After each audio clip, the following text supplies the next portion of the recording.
Halo semuanya, kembali lagi di video pembelajaran mata kuliah pengantar sains data bersama saya Muhammad Bintang Online.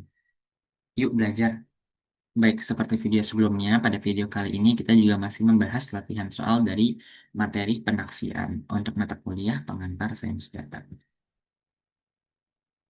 Diingatkan kembali bahwa penaksiran itu ada dua, yaitu ada taksiran titik dan ada taksiran interval. Untuk taksiran titik itu artinya kita menduga nilai parameter dengan satu nilai yang didapat dari sampel aja. Misal di sini ada rata-rata untuk populasi yang lambang itu adalah mu, maka kita bisa taksir dengan rata-rata dari sampel yang lambang itu X bar. Kemudian untuk variansi populasi yang biasanya dilambangkan dengan sigma kuadrat, itu bisa ditaksir dengan variansi dari sampel yang dilambangkan dengan S kuadrat. Kalau untuk proporsi dari populasi yang dilambangkan dengan P besar, biasanya ditaksir bisa bisa ditaksir dengan proporsi dari sampel yaitu P cap. Kemudian yang kedua itu adalah taksiran interval. Di sini kita menaksir nilai parameter populasi dengan suatu interval, jadi bukan suatu titik aja, dengan kepercayaan tertentu. Di sini adalah pedoman untuk penggunaan interval kepercayaannya. Jadi pertama ada nilai parameter yang ingin kita taksir. Di sini ada rata-rata aja, mu doang, ada juga selisih rata-rata, jadi mu 1 dan mu 2. Ada rata-rata untuk data berpasangan, yaitu mu D. Kemudian di sebelah kanannya itu adalah syarat-syarat yang perlu dipenuhi untuk menggunakan interval kepercayaan di sebelahnya. Jadi ketika kita mendapatkan soal, kita perlu tahu eh, parameter apa yang ingin kita taksir, kemudian syarat apa yang sudah dipenuhi, baru kita pilih interval kepercayaannya yang mana. Nah, di latihan yang pertama ini, kita punya studi kasus untuk dua populasi lagi. Jadi, dalam sebuah penelitian mengenai perkembangan ektomikoriza, yaitu hubungan simbiotik antara akar pohon dan jamur, sebanyak 20 bibit pohon ek merah utara yang dipaparkan pada jamur Physolithus stincrotus ditanam di dalam rumah kaca. Seluruh bibit ditanam pada jenis tanah yang sama serta menerima intensitas cahaya matahari dan air yang ekivalen. Sebanyak 10 bibit tidak diberikan perlakuan nitrogen pada saat penanaman sebagai kelompok kontrol, sedangkan 10 bibit lainnya diberikan perlakuan 368 ppm nitrogen dalam bentuk NaNO3 dan data berat batang dalam gram pada akhir ke 140 tertera di tabel. Jadi data yang diberikan adalah ini not nitrogen artinya untuk 10 bibit yang tidak diberikan nitrogen, dan ini ada yang nitrogen berarti artinya adalah 10 bibit yang diberikan nitrogen. Dan di sini yang diukur adalah berat dari batangnya.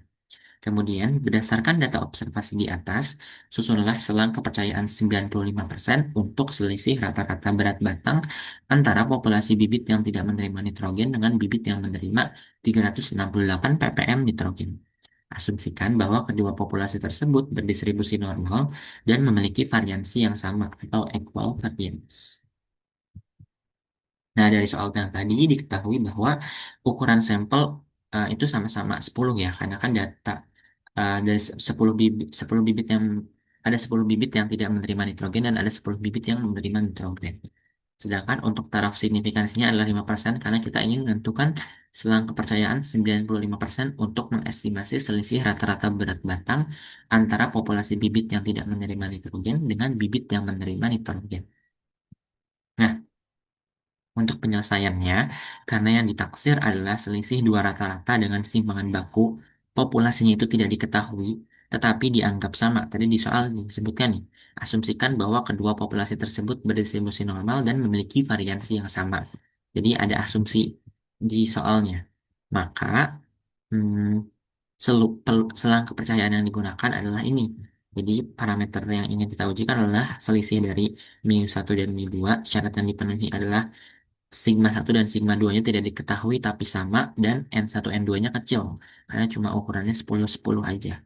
Maka interval kepercayaan yang digunakan adalah ini yaitu X bar 1 dikurang X bar 2 dikurang T alfa per 2 derajat bebasnya N1 plus N2 minus 2 dikali SP atau variansi simpangan baku gabungan dikali akar dari 1/N1 plus 1/N2. Dan untuk batas atasnya tinggal kita ganti dengan tanda positif aja di T alfa per 2. Nah, sebelum kita menghitung interval kepercayaannya, ada beberapa informasi yang perlu kita kumpulkan seperti rata-rata sampel, variansi sampel, dan variansi gabungan keduanya. Jadi untuk kelompok satu yang tanpa nitrogen, rata-rata sampelnya itu kita bisa hitung dengan masukkan nilai-nilainya itu dari 0,32 sampai 0,43 dijumlahin semua, kemudian dibagi dengan 10 karena ada 10 bibit. Maka rata-ratanya atau X bar satunya itu adalah 0,399. Sedangkan untuk variansi sampelnya, kita bisa hitung dengan menghitung setiap observasinya dikurang dengan rata-ratanya itu 0,399, kemudian dikuadratkan.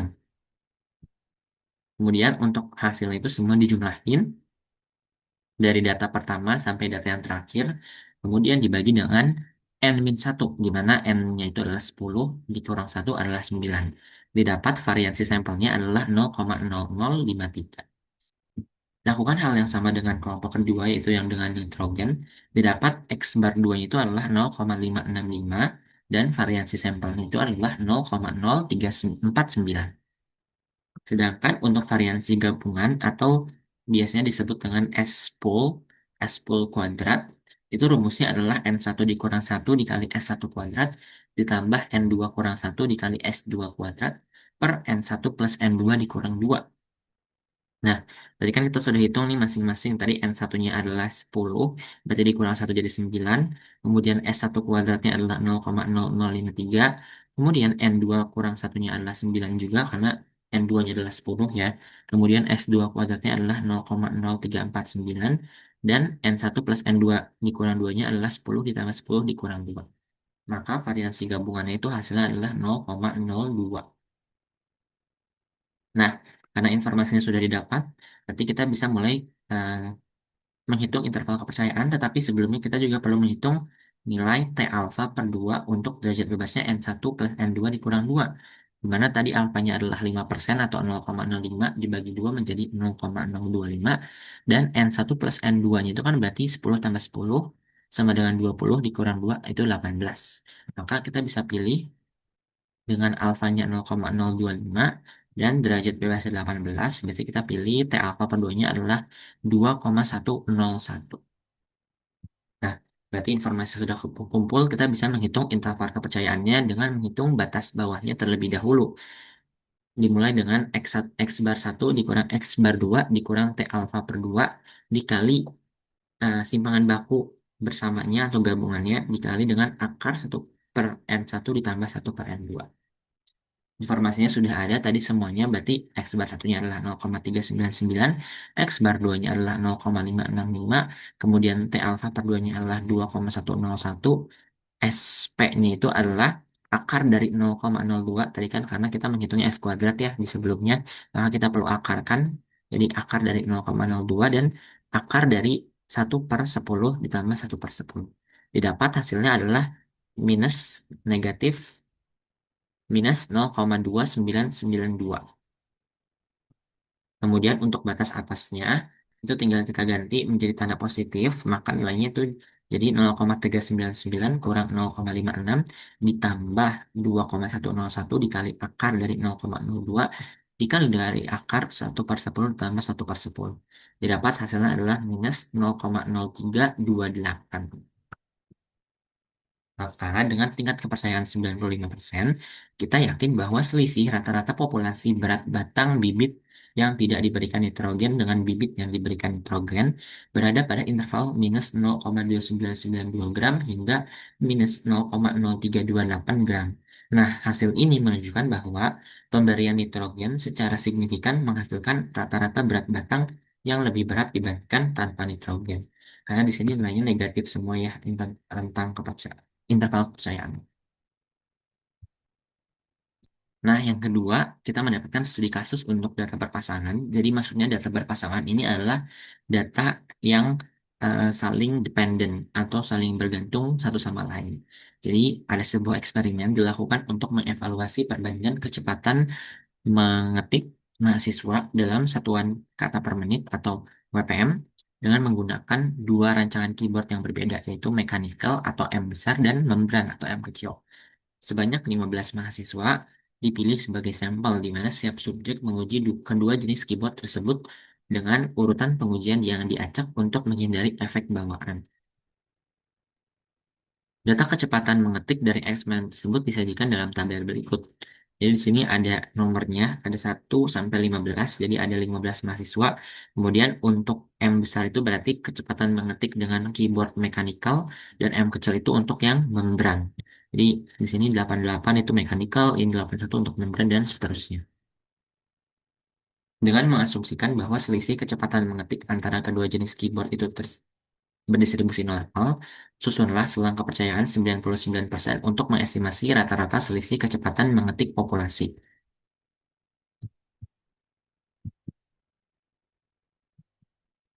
Nah, dari soal tersebut diketahui bahwa ukuran sampel itu 15 ya, karena ada 15 mahasiswa.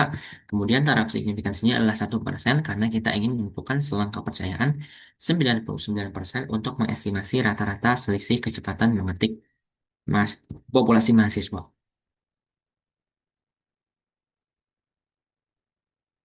Untuk penyelesaiannya, karena datanya adalah data pasangan, maka kita cuma punya satu pilihan selang kepercayaan, yaitu yang ini. Jadi untuk selang kepercayaan adalah D bar dikurang T alfa per 2 derajat bebasnya N min 1 SD per akar dari N. Untuk batas bawahnya itu dia. Batas atasnya adalah D bar ditambah T alfa per 2 untuk derajat bebas N min 1 dikali SD per akar N. Nah, pertama-tama kita perlu menghitung nilai D barnya atau yang kita sebut sebagai rata-rata selisih dan simpangan bakunya atau SD. Di sini kita menghitung dalam bentuk tabel. Jadi untuk subjek pertama nilai mekanikal itu 88 dan membrannya itu 81, maka selisihnya adalah 7. Kemudian untuk subjek kedua itu 82 dikurang 78 sama dengan 4 dan seterusnya sampai ke mahasiswa ke-15 yaitu 89 dikurang 84 sama dengan 5. Dari selisih tersebut kita hitung rata-ratanya. Jadi 7 ditambah 4 ditambah 5 seterusnya sampai eh, observasi yang terakhir yaitu yang 5 ini nilainya didapat kemudian dibagi dengan 15 didapat D barnya itu sama dengan 4,533. Dan untuk variansi dari selisihnya atau disebut dengan S2 SD kuadrat itu kita menghitung setiap observasinya yaitu rata-ratanya ini selisihnya ini dikurang dengan rata-ratanya. Jadi 7 dikurang 4,533 dikuadratkan terus kemudian 4 dikurang 4,533 dikuadratkan sampai yang terakhir yaitu 5 dikurang 4,533 dikuadratkan.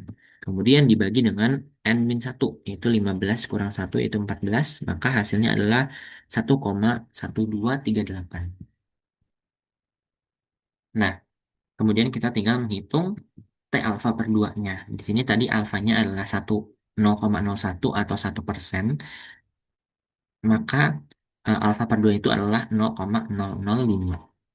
Dengan derajat bebas yaitu N-1 yaitu berarti hasilnya 14, maka T alfa per 2-nya dari tabel kita bisa pilih yang alfanya 0,05 di sini, kemudian derajat bebasnya 14 dapat 2,977.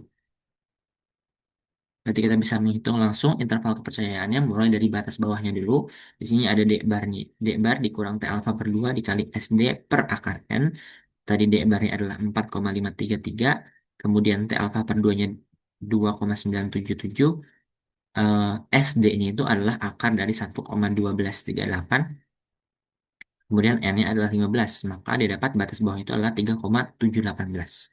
Sedangkan untuk batas atasnya dengan data yang sama, tinggal kita ganti tanda negatifnya dengan tanda positif, dapat hasilnya adalah 5,348.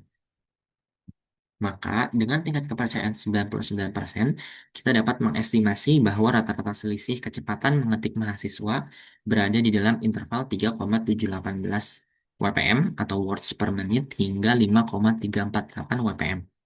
Mengingat seluruh nilai pada interval tersebut itu positif, hal ini mengindikasikan bahwa penggunaan keyboard mechanical memberikan kecepatan mengetik yang lebih tinggi dibandingkan keyboard membran.